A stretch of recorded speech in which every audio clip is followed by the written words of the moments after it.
ayaana ii waran laa ilaaha illa aniga intaan naftayda gada ayaanay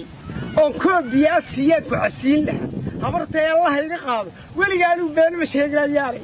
adaan kuugu jeclahay dunida soomaaliya oo dhan intaan isku xirxiro yaan galaas biyood cabta kuu siin lahaa waddanka dalka iyo dadka waxa joogaba ayaanay allah ayaanay walaale wax kalaha samayn haddaad doonto gacanta igu dhirbaaxun gacantaada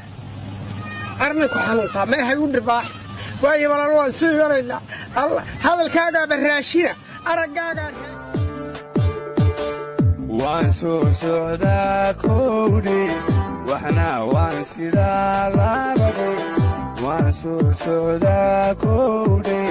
waxna waan sidaa labadhe